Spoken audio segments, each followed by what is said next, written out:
बिहार विधानसभेच्या 243 जागांसाठी आज मतमोजणी होणार। बिहार निवडणुकीच्या निकालातून आज दिग्गजांचं भवितव्य स्पष्ट होणार। मतमोजणी धीम्या गतीने करण्याची एनडीए आघाडीची रणनीती। महागठबंधनचा ज्या जागांवर विजय होणार तिथे एनडीएच्या जागा विजयी घोषित करण्याचा डाव। आरजेडी नेते तेजस्वी यादव यांचा गंभीर आरोप।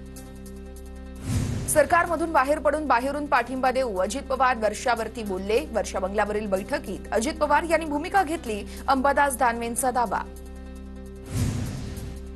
दानवे खोटं बोलत आहेत, मी वर्षा निवासस्थानी होतो। बावनकुळेंचं दानवेंच्या दाव्यावर उत्तर। तर पुणे जमीन प्रकरणामध्ये 42 कोटींची नोटीस योग्य, बावनकुळेंचं वक्तव्य।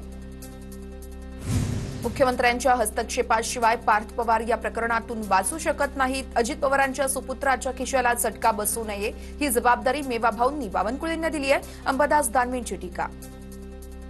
मंत्री संजय शिरसाट यांच्या मुलीकडूनच मतदार यादीमध्ये घोळ। 31 जुलै शेवटची तारीख असतानाही 26 ऑक्टोबरला हर्षदा शिरसाट यांचा यादीत नाव टाकण्याचा प्रयत्न। अंबादास दानवेंचा गंभीर आरोप। दानवेंचं वक्तव्य मूर्खपणाचं। दानवेंना निवडणूक प्रक्रिया माहिती नसल्यास समजून घ्यावी। हर्षदा शिरसाट यांच्यावरील दानवेंच्या आरोपानंतर संजय शिरसाट यांची टीका। मुंबई महापालिकेसाठी भाजपचं मिशन 150 महायुती झाली तर मित्रपक्षांची कोंडी होणार। बीएमसीमध्ये लढण्यासाठी मित्रपक्षांना फक्त 77 जागा उरणार। गेल्या निवडणुकीमध्ये भाजपचा 82 जागांवर विजय। यावेळेस 100हून अधिक जागा जिंकण्याचा निर्धार। नगर परिषद नगरपंचायत निवडणुकांसाठी भाजपची तयारी। भाजपकडून 70% उमेदवारांना एबी फॉर्मचं वाटप। भाजपकडून काल रात्रीपासून बैठकांचं सत्र। नगर परिषद आणि नगरपंचायतीच्या निवडणुकीसाठी 17 नोव्हेंबर रोजी अर्ज भरण्याचा शेवटचा दिवस। ठाकरेंच्या शिवसेनेचे नेते आणि माजी खासदार उन्मेष पाटलांच्या अडचणीमध्ये मोठी वाढ। चाळीसगाव ग्रामीण पोलिसांकडून फसवणूक प्रकरण, आर्थिक गुन्हे शाखेकडे वर्ग। उन्मेष पाटलांच्या अटकेसाठी पथकही रवाना। मुंढवा आणि बोपोडी पाठोपाठ आणखी एक शासकीय घोटाळा समोर। पिंपरी चिंचवडच्या ताथवडेमधील 15 एकर शासकीय जागेची परस्पर विक्री। पशुसंवर्धन विभागाला अंधारात ठेवून 15 एकर जागेची विक्री। पुणे विभागीय आयुक्त आणि पशुसंवर्धन विभागाकडून चौकशी सुरू। पिपाणी चिन्ह रद्द केल्यानं शशिकांत शिंदेंनी निवडणूक आयोगाचे आभार मानले। हा निर्णय लोकशाहीसाठी एक सकारात्मक पाऊल, शशिकांत शिंदेंची प्रतिक्रिया। रत्नागिरीमधील भाजप पदाधिकाऱ्यांची थेट मुख्यमंत्र्यांकडे तक्रार। माजी आमदार सूर्यकांत दळवींकडून फडणवीसांना तक्रारीचं पत्र। खेड नगर परिषदेतील जागा वाटप मान्य नसल्याची तक्रार। गृहराज्यमंत्री योगेश कदम यांच्या कार्यपद्धतीवर देखील नाराजी व्यक्त। विधानसभा निवडणुकीप्रमाणे नगर परिषद आणि नगरपालिका निवडणुकीसाठी आता खर्चाची दरसूची लागू। उमेदवारांना खर्चाची मर्यादा, सर्व राजकीय पक्षांना नियम दिले जाणार।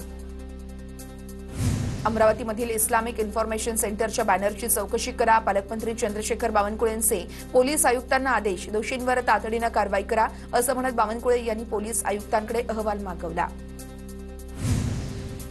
मुंबईचा सेवक तोच नगरसेवक। भाजपचे मुंबई अध्यक्ष अमित साटम यांनी ट्विटला यावेळेस उत्तर देण्यात आलेलं आहे। मनसेला डिवचलंय। मनसेकडून ठाकरेंचा सेवक तोच मुंबईचा नगरसेवक अशा आशयाचे लावण्यात आले होते बॅनर्स। पुणे पालिकेच्या 41 प्रभागातील 165 जागांवरती आमची तयारी सुरू। स्वबळासाठी आमची पूर्णपणे तयारी। जागा वाटपाचा शिंदे निर्णय घेतील तो मान्य असेल, धंगेकरांची माहिती। डोंबिवलीमध्ये ठाकरेंच्या शिवसेनेची बॅनरबाजी चर्चेत। सत्ताधाऱ्यांना धारेवर धरणारा जिल्हा प्रमुख हवा, बॅनरवर आशय। दीपेश म्हात्रेंनी पक्षाला रामराम ठोकल्यानंतर शिवसैनिक चांगलेच आक्रमक। ठाकरेंच्या सेनेचे खासदार राजाभाऊ वाजे यांचे काका हेमंत वाजे आज भाजपमध्ये पक्षप्रवेश करणार। मंत्री गिरीश महाजन यांच्या उपस्थितीमध्ये पार पडणार पक्षप्रवेश।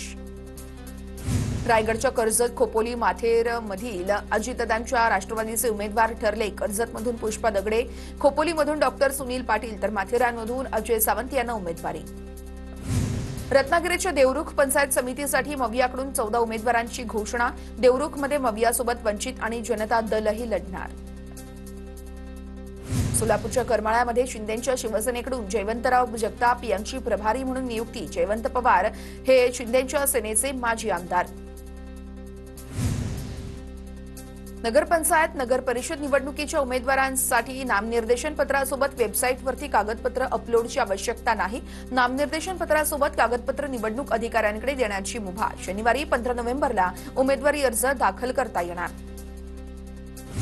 सोलापूरच्या कोरडूवाडी नगर परिषद निवडणुकीसाठी 4 दिवसात शून्य अर्ज. 21 नोव्हेंबरला अर्ज मागे घेण्याची दिवशी राजकीय चित्र हे स्पष्ट होणार. सोलापूरच्या करमाळा नगरपालिकेच्या निवडणुकीसाठी चौथ्या दिवशीही शून्य अर्ज. तिरंगी लढत होण्याची शक्यता. कोल्हापुरात आगामी निवडणुकीच्या पार्श्वभूमीवरती राज्य उत्पादन शुल्क विभाग ऍक्शन मोडवर. कोल्हापूर विभागीय पथकाची 3 ठिकाणी छापेमारी. 6,48,000 रुपयांच्या गोवा बनावटीच्या दारूसह एकूण 18,68,000 रुपये किमतीचा मुद्देमालही जप्त.